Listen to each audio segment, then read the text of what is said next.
और देखिए इतना भारी कांवर उठाने के बावजूद इतनी एनर्जी बहुत बड़ी बात है। एक बार उठा लीजिए बन जी दोनों हाथ और ताली बजा के कि पटना से चल कर आएंगे देवघर चल चढ़ाएंगे, ओ पटना से चल कर आएंगे देवघर चल चढ़ाएंगे, कांधे पे कांवर लेके बप्पा पधारा जाएंगे, कांधे पे कांवर लेके बप्पा पधारा जाएंगे, पटना से चल कर आएंगे देवघर चल चढ़ाएंगे, पटना से चल कर आएंगे देवघर चल चढ़ाएंगे। अरे 54 फीट का कांवर लेके भोले के दर हम जाएंगे, 54 फीट का कांवर लेके भोले के दर हम जाएंगे। अरे पटना से चल कर देवघर चल चढ़ाएंगे, पटना से चल कर आएंगे देवघर चल चढ़ाएंगे। बोल बा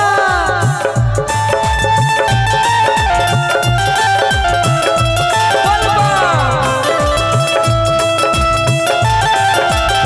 ताली बजी, अरे ठुक्का लगा के बजी, बोल बा बोल बा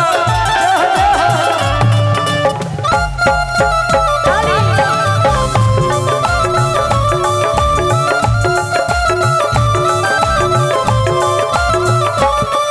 अरे केरुआ रंग के कपड़ा पहन के देवघर हम जाएंगे, केरुआ रंग का कपड़ा पहन कर देवघर हम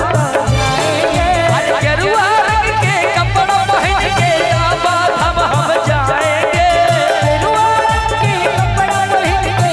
आबाद हम जाएंगे। पटना से चल कर आएंगे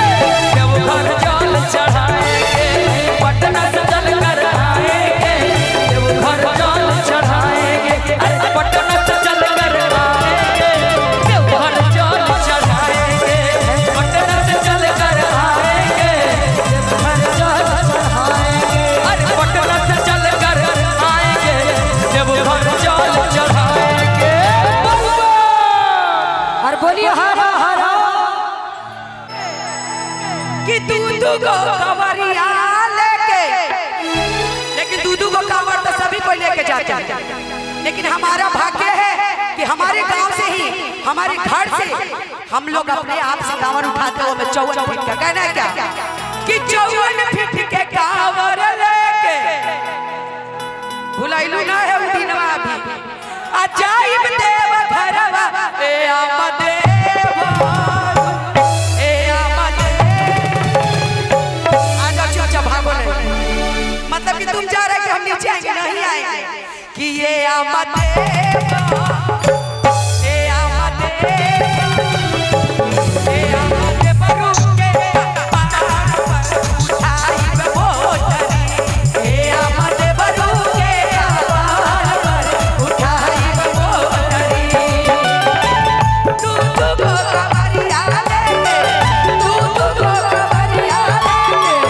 जाय देव घरवा ए आमदेव ए आमदेव रुके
सब हो के हुनर में है ए भैया कि ये आमदेव आमदेव ये आमदेव रुला हुनर कहाना ये आमदेव रुला की मांगले हुनर कहानिया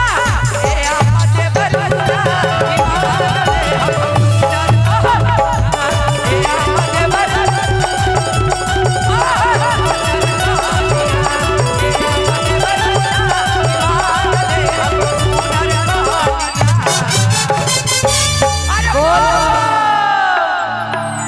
बस माफी चाहूंगा